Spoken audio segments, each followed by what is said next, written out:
In 1976, a man by the name of Dr. Rashad Khalifa started publicizing some of his findings, showing that there is a miraculous pattern of things in the Quran occurring on the basis of the number 19. So there'd be 19 of this and 19 of that, and multiples of 19.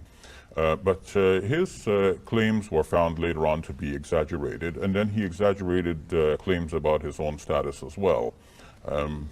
But after all of the dust of that debate came to be settled, other students of the Quran, while on the one hand condemning Dr. Khalifa for his exaggerations, at the same time point out that there are in fact some features of the Quran that are miraculous, that there are numbers of chapters and verses, a number of words used, and sometimes even the number of letters used, which show that there is a plan here. It's not just simply haphazard. You know, when we want to speak out a message, we're thinking about the meaning of what we're going to say, right?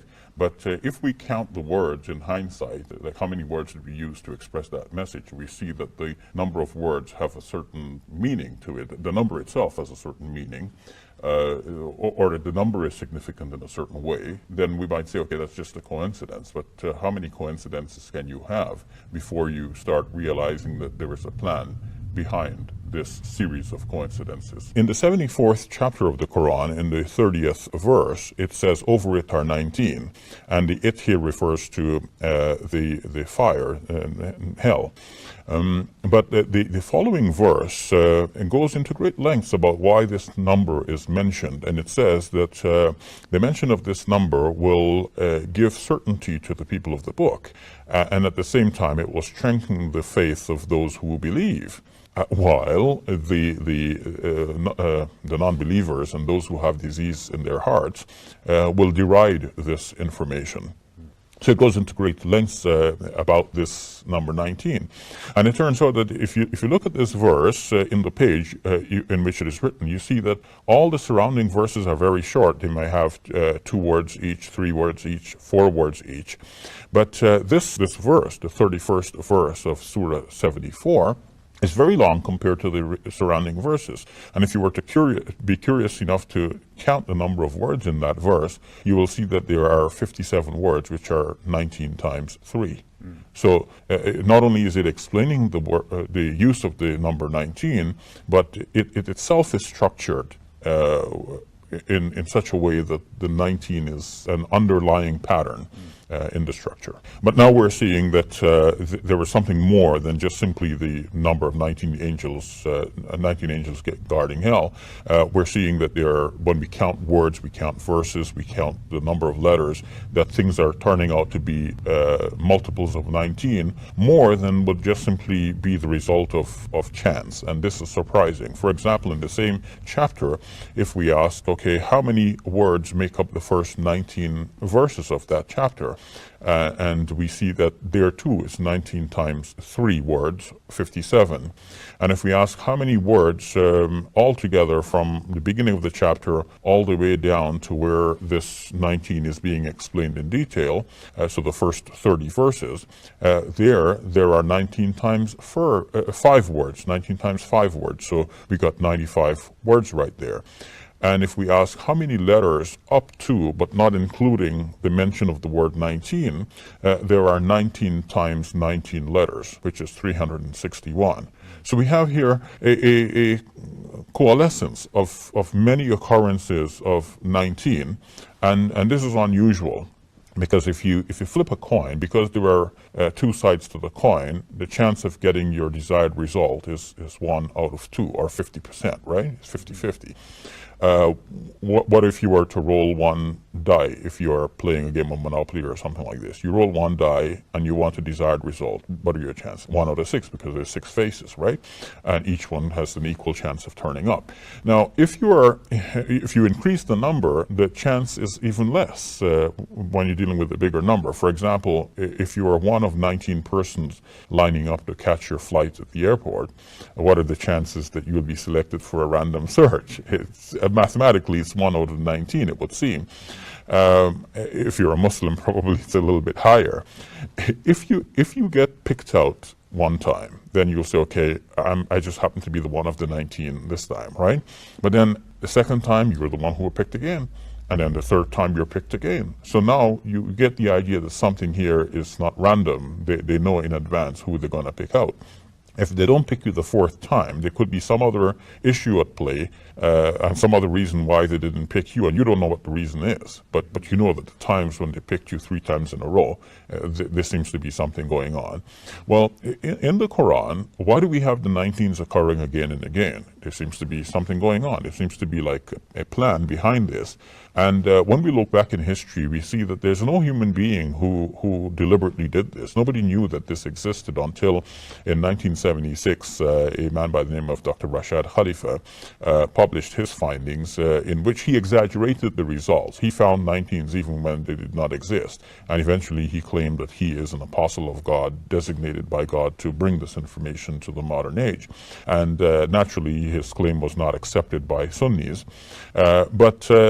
But when people look carefully at the studies, they found that even though his claims were exaggerated, there are certain occurrences of the number 19 in the Quran, things aligned mathematically like this on this pattern. And while it's not everywhere, it is in some very key places enough to make us realize that there is a plan here, and it was not a human plan. So now let's look at another example of that phenomenon and tie it in with the 19 and show how there is an interlocking of the two systems.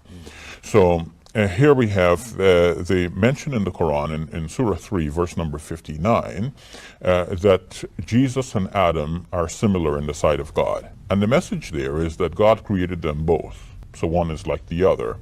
Now, from a mathematical point of view, the two are alike in that each name, Jesus and Adam, occurs in the Quran 25 times. Now, if they always occur together, if the Quran always had Jesus and Adam, of course it will come out even, right? But if some chapters mention Jesus and some other chapters mention Adam, well, now we wonder, how did this number come out exactly like this? Now, it turns out that they're both mentioned in Surah 2 and then in Surah 3, where it said that they are alike. After they are mentioned in Surah 3, they don't occur again in the same chapter except once, and I'll come to that. When they're mentioned in Surah 3, this is the 7th time each name is mentioned. So there's a kind of alignment here. And then they split up. And then they occur again, they converge in the 19th chapter. That's the only chapter where they occur again. Not in the same verse, but 25 verses apart inclusive.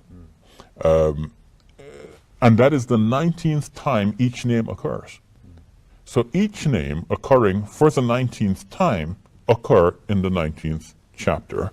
Now, if we count the number of verses from the 7th mention of Adam to the 19th mention of Adam, there are 1,957 verses, which means 19 times 103.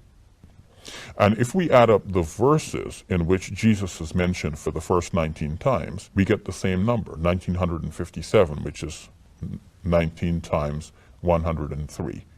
So here we see an interlocking of the two systems. One is that the two contrasting words are used an equal number of times, and we give many other examples of that in our previous show. Now we're talking about the occurrence of things as multiples of 19, and we see that the 19 plays out in a big number. 19 times 103 is not a small number, but the same number occurs in two different counts. And for that kind of coincidence to occur, it's very rare.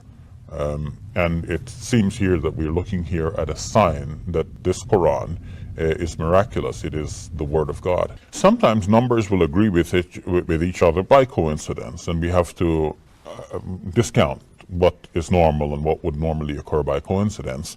But we find that there's so many instances and so many of these coincidences in the Quran that you cannot just simply discount them as coincidences, because you flip the coin and you get heads the chance of getting heads repeatedly is remote. And if you keep getting heads repeatedly, you have to ask if the tail side is weighted down somehow on that particular coin. Something is not right about this coin.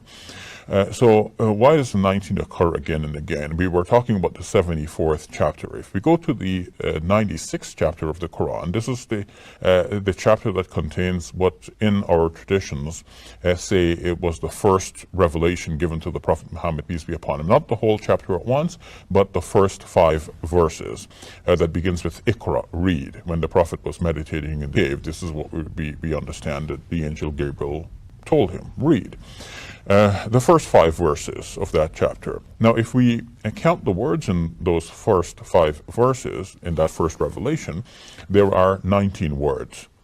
If we count the letters, we see there are 19 times 4 letters, or 76. If we now are curious and we count the letters in the entire chapter, there are 19 times 15 letters, or 285 letters. And the chapter itself comprises 19 verses, and the chapter is placed 19 from the end of the Quran. Well, I would say that when we look at patterns in nature, especially mathematical patterns, we infer from that God exists. Colin Ronan, the astronomer who wrote the book The Universe from the Big Bang to the End of Time, actually draws attention to what he calls large number coincidences in the universe. And he uses that as evidence that God exists. Because how did these patterns, mathematical patterns, find themselves in the universe? It points to a designer.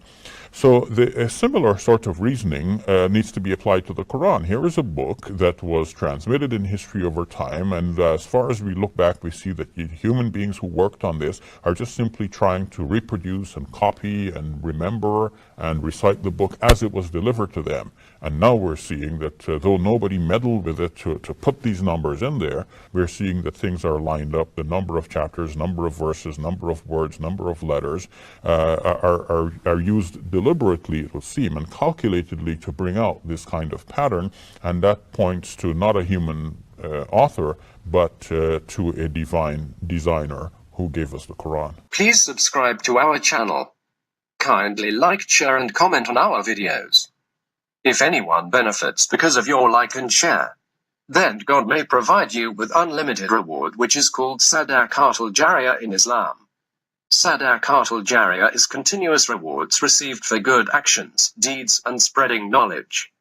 It is a gift that not only benefits us in this life, but also benefits us and our loved ones in the hereafter.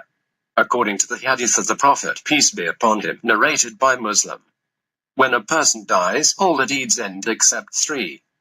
A continuing charity, beneficial knowledge, and a child who prays for them.